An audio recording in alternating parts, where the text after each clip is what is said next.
be tempting to treat friends with more leniency and enemies with more harshness than they deserve. How can people treat others justly? Exodus demands justice for all people, including one's enemies. The Covenant Code of Exodus 20, also known as the Book of the Covenant, follows and expands on the Decalogue, or the Ten Commandments, that God gave to Moses on Mount Sinai. This was not a one-way relationship because Israel had readily agreed to obey God's laws. It was their voluntary agreement to follow and obey God that caused Israel to suffer God's judgment when they disobeyed the covenant laws.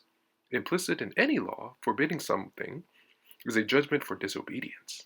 Because of the justice and mercy infusing God's character and God's covenant code, God's anger was kindled when his people engaged in injustice and did not show mercy to others. And that brings us to our key verse for today, which reads, "Thou shalt not follow a multitude to do evil, neither shalt thou speak in a cause to decline after many to wrest judgment, neither shalt thou countenance a poor man in his cause." Exodus chapter 23, verses 2 and 3. Any raising up of an unrighteous witness or testimony in any context is to be avoided. This includes even telling the truth in an unrighteous way, i.e., bringing harm to a person or damaging them in any way. Rather, Christians are called to speak the truth in love. It is common knowledge that there are countless scenarios where gossip has caused great injury and injustice.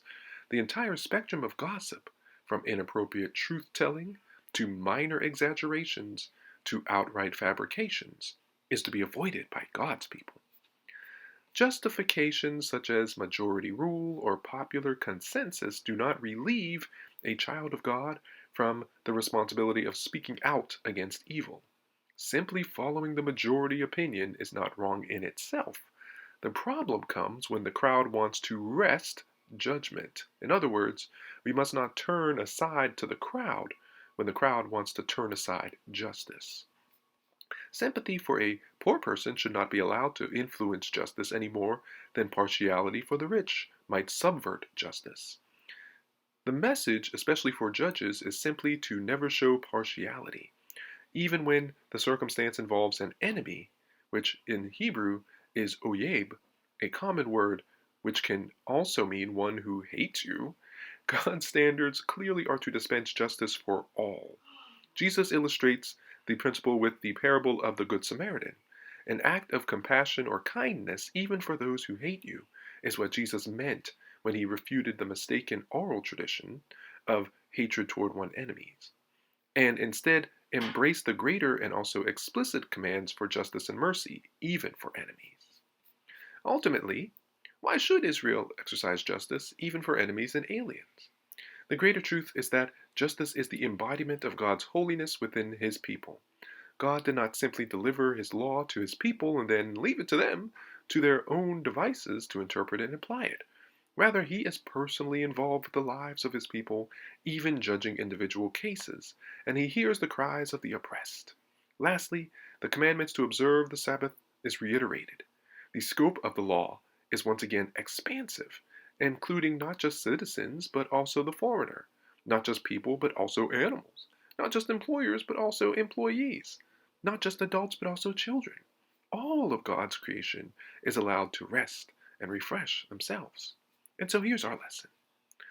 Ultimately, the Sabbath day and Sabbath year are both supposed to be soulful practices for all those living among God's people.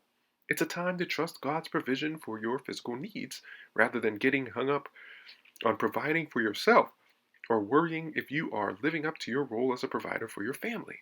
God is the ultimate provider and will see to his children with even more vigor than you see to yours. During this time of rest from our usual labors, when we embrace the peace that comes from knowing God will cover our body's needs, we have time to focus on our soul's needs. It is a time to reorient ourselves toward God, remember his goals for our lives, and reset our households to start living out God's community of faith in the week or year to come. Thank you so much for listening and subscribing to iLights. Heavenly Father, fill our hearts with what we truly desire, for who we truly seek is you.